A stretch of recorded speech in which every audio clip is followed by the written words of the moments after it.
Well, okay, that was really wonderful. Okay, there's something you need to know about me. I love Honeycrisp apples. So there's a picture I've got. Years ago, I planted this Honeycrisp apple tree that was right out in front of our house. This was the day of planting. You can kind of see it there. Paul was very pleased. We broke out, and this tree, Miles was absolutely thrilled. He was pretty sure that for the rest of our family's life, we were going to be all set because now we would have apples.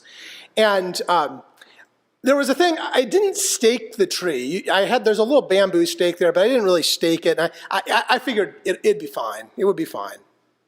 It wasn't. That tree began to lean year by year, and after a couple of years, it was kind of at like a 40-degree angle. It was more of a sideways tree, and it was bad. And fast forward a few years, that tree looked like it was going to fall over. It did not look, and I think all of its energy was going into like having roots so that it didn't fall over, because it didn't give us many apples. It gave us like 2 sad little Honeycrisp apples. So the day of consequence came, and I cut my special apple tree down. Got rid of it, chopped it up into pieces, put it out by the curb, and the apple tree was gone. And it's funny, I felt like I had failed the tree somehow, that I'd given up on it, because, I mean, it was still alive, and I kept thinking, oh, maybe if I had only staked it. But the truth is, things don't always go the way that you think. And sometimes that means making a tough call. And years ago, I learned a truth about Jesus. And it's a truth that, not everybody has to learn this truth, but I certainly did. That Jesus was always loving, but he wasn't always nice. Because somewhere in my mind, I made this weird equation that I still do this to an extent, that being nice, trying not to upset anyone, is the same as being loving. And I don't like giving up. On an apple tree, when I coached basketball, I lived by this idea that I never lost a game. I just ran out of time. That my team may have been short and slow, but I knew, in my heart, I knew that we could always find a way to win. I always believed that. But that didn't change the fact that I had an awful, awful win-loss ratio. People tend to play sports to win, and we plant apple trees and fig trees, as in Jesus' case, to get fruit. But there comes a point when it's just not working. The Lord gave another message to Jeremiah.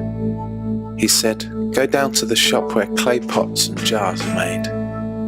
I will speak to you while you are there." So I did as he told me, and found the potter working at his wheel.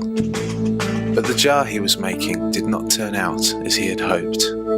So the potter squashed the jar into a lump of clay, and he started again. Then the Lord gave me this message: "O Israel, can I not do to you as this potter has done to his clay? As the clay is in the potter's hand, so are you in my hand. If I announce that a certain nation or kingdom is to be uprooted, torn down and destroyed, but then that nation renounces its evil ways, I will not destroy it as I had planned. And if I announce that I will build up and plant a certain nation or kingdom, making it strong and great, but then that nation turns to evil and refuses to obey me, I will not bless that nation as I had said I would."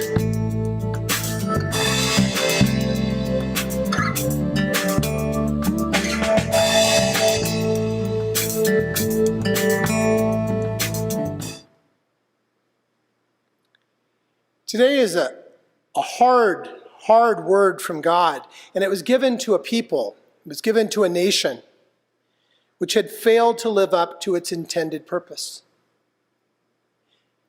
Israel Israel was supposed to be a light to the nations, an example of a nation that was guided by concern for the poor, guided by laws that would ensure that no tyrant, no Pharaoh would ever rise again to oppress the people.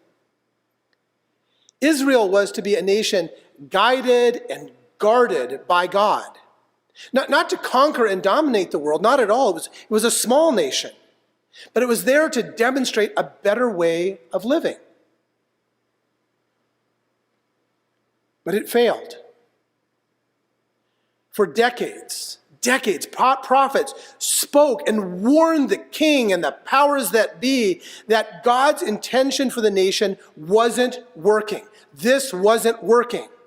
And the prophets, Jeremiah included, pointed out that the king's priorities were different from God's, and the kings were okay with them having different priorities. God wasn't. Israel's days were numbered. The pot that was going to hold the promise of being God's light to the nations was smushed, was scrapped. Jeremiah would see his nation fall.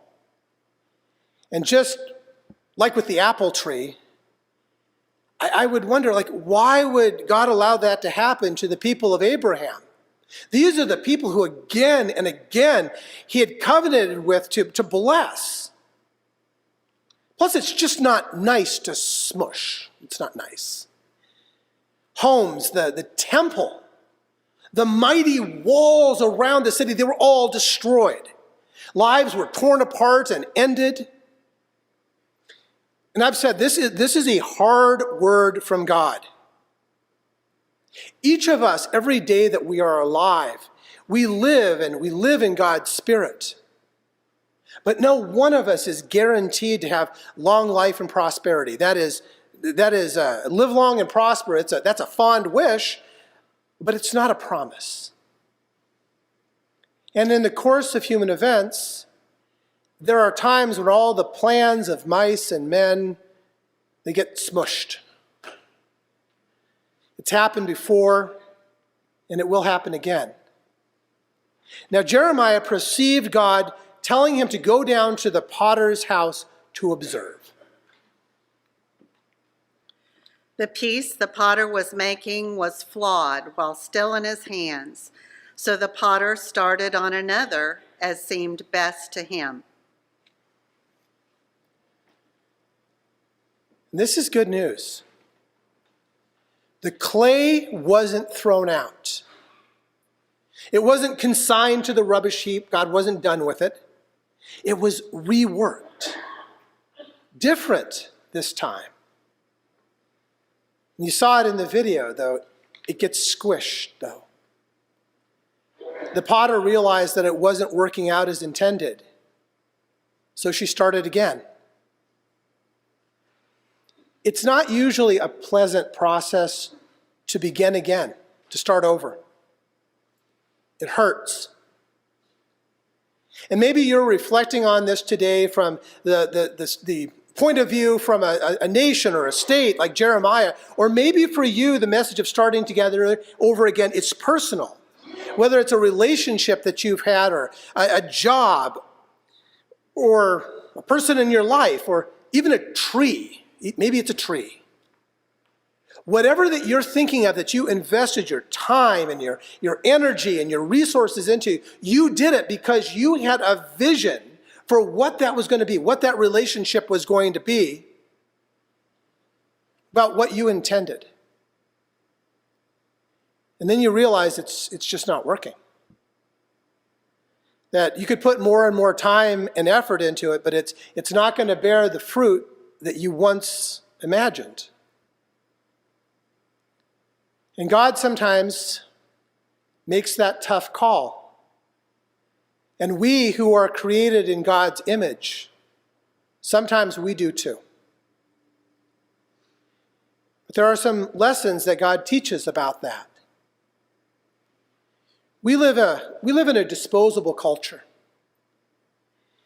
We toss out long-term relationships, and you see this sometimes. We'll toss out a long-term relationship the second that there's some conflict in it. We cancel people. We live in a cancel culture. Somebody offends us, we're done with them. We cut them off.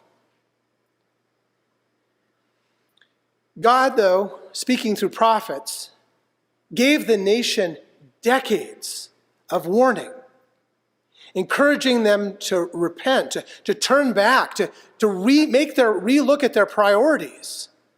And Jesus taught that whenever that you are looking at a big decision like this, whenever you're looking at a big decision, talk with it to other people. Friends who love you, your pastors, your family, people who might offer you a perspective and wisdom that you're sometimes lacking right when you're in the middle of something, when you're in the midst of turmoil. God didn't rush into a decision to rework Israel, and neither should we when we are looking at making big decisions in relationships in our lives. And know this, even when the day of consequence, the day of smushing happens, it's not the end of the story. Israel went into exile for 70 years. And by a miracle, it returned. The nation returned. Over time, they learned from this painful experience and they became stronger and more resilient. They built a new temple that was even grander than the first. God's answer is always resurrection. It's always new life. Jesus taught that even when a relationship needs to end, when it is not working out the way that it was intended, when you make that hard decision that the relationship can't be fixed, he said then to treat the person that you are ending things with as you would a Gentile and tax collector. And that's a really important phrase because it means that even though what you had intended cannot be, yet maybe not with that person or with that job, there is always hope. Who did Jesus come and reach out to with his message? When he says Gentiles and tax collectors, who are the exact people that he was always trying to reach back out to and bring back in? Gentiles and tax collectors. Just because it didn't work before doesn't mean that there is no future. It's just going to be different than you imagined it to be.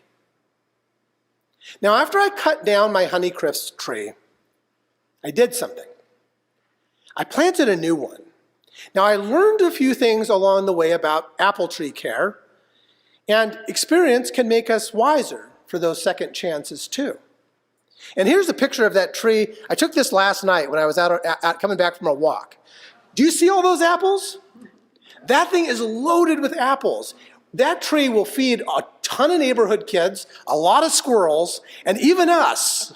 We will get a lot of apples out of that tree this year. It's taller than our house now, and there's a little boy down the street who is very, very excited to come down and pick apples. I just told him he has to wait till September. They'll taste much better then. But there are always, always second chances. Will you pray with me? God of second, third, fourth, however many chances we need, show us again the promise of resurrection hope. Remind each one of us that we are works in progress, constantly being reshaped and reformed for a purpose. Be with those of us who are in the pain currently of being reworked. And proclaim the good news that your way is always resurrection, second chances. Amen.